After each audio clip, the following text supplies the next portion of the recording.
Okay, between the years 2012 and 2015, several good Napoleonic games came out in those years. The first one was La Bataille de la Moscova by Clash of Arms, and it was itself a reprint edition of the 1975 Marshall Enterprises edition. Now, La Bataille had been reprinted several times, but this is one of the nicest editions of the game. 200th anniversary, because of course that was 200 years from the time of Napoleon's invasion of Russia, 2012. Now in 2015, Hexasim released this Waterloo 1815, part of their Fallen Eagles system. And it was well received and sold out very quickly. Now I didn't get it in 2015 and always regretted that because it was one heck of a nice looking game. Fast forward to the next year, 2016. That's when I decided to get on the Hexasim bandwagon. So I purchased Austerlitz 1805 and I was quite pleased with that. Now we fast forward to 2022 and now I own a copy of Waterloo 1815. This year, this game was released as a second edition, but this is the first edition. The reason why I wanted the first edition is not because I'm a collector or anything. I just liked the map better than the new second edition. The new maps, like in Austerlitz, are fine. Just that they were a little dark for my liking. There was just something about the original map that I liked, so that's the one I decided to purchase. Now up to that time, I really had no games on the Waterloo except the campaign by GGW done way back in 1982. This is my favorite sort of campaign game of Waterloo. The only other one was the, of course, Napoleon at Waterloo by SPI, which was just an introductory game. So what we're going to look at today is Waterloo 1815, Fallen Eagles, and I'm going to explain why I like it and ultimately play it over the Bataille de la Moscova. But old Moscova just sits on my shelf, unpunched, beautiful looking game, but I don't really have the space nor the time to play it. Plus, it's wandered so far from what I knew as the 1975 edition, I really don't have much time for it. I much prefer Hexasim's Napoleonic system, and I've bought into it, and I really like it. So I'm just fooling around now. I've only owned the game for 2 days now, and I'm fooling around with this Durland's assault scenario.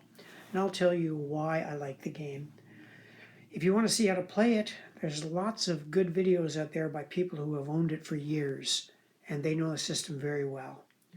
I'm a rookie at it, but I do know that I certainly like it. Now, for those of you interested in Austerlitz, you can take a look at my video on that battle, just an introductory video. But here's just a section of the Austerlitz map, and I do this to show you the contrast, why I say this one is much darker. You can see that yourself. Nothing wrong with these maps. They are good. I like them. And the counters show up very nice against them too. So that was a decision they made, and I can live with it. It's just I wanted the first edition for the maps alone. Now there's the original rule book. How many pages is it? It's, well, totally 20 pages. It's profusely illustrated. They're some of the best rules sets I've seen for illustrations and just explaining the system. I had no trouble with it.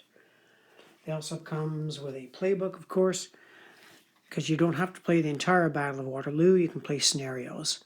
Like I said, I fooled around with the Hougoumont scenario over here the other day, and now I'm just trying out this Durland's assault. So the playbook will allow you to play scenarios. Now, the designer, Walter Vedosky, I hope I said that right, has done other titles in the series, Lini and Quatre Bras. And I'm hoping the next one will be Ilau, but I don't know that for a fact. Now this is just a copy of the rules. You can download these. My usual procedure to yellow in and highlight and underline things to drive the rules home. So these are dated October 2022. So if you get one of the new Hexasim games, you should upgrade to these new rules. No shattering changes. If you have the original rules, they'll play just fine. One thing I love about these Hexasim games, especially Austerlitz, which is even easier to set up than Waterloo, they have these wonderful setup cards, full color. You can put your counters on here and then set up from there.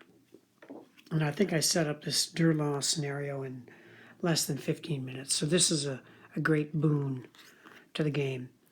And Austerlitz is even easier to set up because they've got the hidden movement and you only end up setting up 3 counters. The leader of the core and 2 dummies. So you can set up Austerlitz even faster than Waterloo. One of the great things about Walter's system is the order system. It's just about the best I've seen. And you could retrofit this system to other eras too. I'm particularly thinking of the Civil War for Battle of Gettysburg game. Anyway, each player gets these 2 orders cards, which he puts the core, let's say the 4th corps here, and he puts it in the area where he wants that corps to march to and then engage the enemy. So the 4th corps here, you might say go to Papelotte. The 2nd corps, you might say to attack Hougoumont. And the corps will make their way to those areas. If there's nobody there, you can later change the order. But the order system works really good in this game, and it's one of the strong points of the system. The turn record card is well laid out, nothing earth-shattering there, each turn representing an hour. And each turn in the game, you're going to have a special die roll that might end the turn early. So time is variable, another thing I like. These little colors here just denote the scenarios. So it's well laid out, but it's a nice system. So the turn track works fine. You have a little marker to say when the scenario starts, and I put this little marker there to show when the scenario ends. Terrain effects chart, of course. Fire tables. And on the other side is melee tables, and you get 2 sets of those. Now, before I buy a game these days, I usually read a lot of the comments on Board Game Geek and Consim World to see what people think of them. And I often read the negative comments first. One, because some of them are kind of amusing, but the ones that just say, 1 out of 10 and don't say anything else, I don't really bother with. If somebody doesn't like a game, and they expand it with comments, I always read those because I'm very interested to see why they didn't like it. Same goes true for the ones that do also. So I do a lot of research before buying these games because, let's face it, some of these games are darned expensive. I think Moscova cost me well over $200 by the time we converted it and everything to Canadian dollars. It was a very expensive game. So do your research and see what other people think of the system. Now, what I'm going to say next is, let's say, speculative. In reading all the comments for Fallen Eagles and reading the comments for Moscova, or the Bataille series, we'll say, it seems to fall into 2 camps. There are people that love the Moscova system, and there are those that love the Fallen Eagles system. But in capsule form, and this is simplified, I think someone's done a more comprehensive article on Board Game Geek about this. The evolution of the rules for Moscova are something like this. Now, in 1975, when the game came out, it was one of the first of the Monsters games. It wasn't even a booklet. There's literally a bunch of stapled pages, and it was what? How many pages of rules? 9 pages of rules for a very big monster game. And I played it back in 75 with friends. We got together, a bunch of us, and I think we played for hours and hours and hours, maybe the whole day. And we liked it, but we knew we'd never finish it. But we did like it. Then a few years later, I don't know the year, I wrote down here 1977.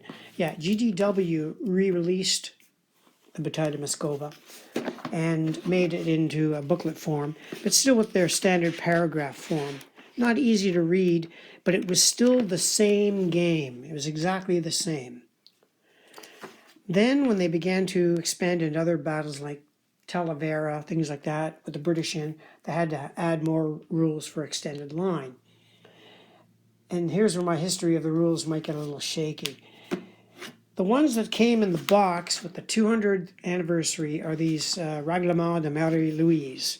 So the Marie-Louise rules. And they are 24 pages. Done very well, actually, with case system and everything. But for me, they don't bear any resemblance to these. This is more for your advanced gamer and people who want more and more and more and more. Well, that's fine, but you'll never be able to finish this game in a day, La Bataille de Moscova. They become behemoth monsters for me. So I wanted something different. So when Hexasim came out with this game, which is also regimental, battery, battalion, but each turn was an hour instead of 20 minutes, I was sold. And after I tried Austerlitz, I knew this is the direction for me that I wanted to go. I wanted something I would play, not just pretty pictures that sit on the shelf. And it's a shame because I really wanted to like La Bataille de la Moscova, but I mean, the only scenario I could ever end up playing maybe is the Cheverdina Redoubt scenario. They're just too big for me, so I'm bowing out of the Bataille de Moscova system. But I know that's probably heresy to a lot of people. But anyway, I can recommend the Fallen Eagle system, and I'm certainly looking forward to anticipation for the next title. Since I'm always saying how great the map is and the counters, I guess I should end the video with some close-ups. Now, if you want to see how to play the game, like I said, there's several people out there who've done some very fine videos on the playing of it. But, I don't know, it's just more playable than the La Bataille de la Moscova. The counters are double-sided, and I see that there was a whole host of discussions about the casualty levels by various people arguing 50% casualties and 25% casualties and stuff like that. My view is, guys, it's a game. It's a game. You know, deal with it. So I like the game, and I certainly will be buying more titles in the series. These little X's, I've just put this on for this particular scenario to show you that's the edge of the board as far as this scenario is concerned. This is the attack of Durland's Corps. You can see La Haye Sainte there, the sand pit. It's got just a beautiful map. And there, of course, is Hougoumont. So that's all I have to say about Waterloo 1815 by Hexasim. And thank you for watching.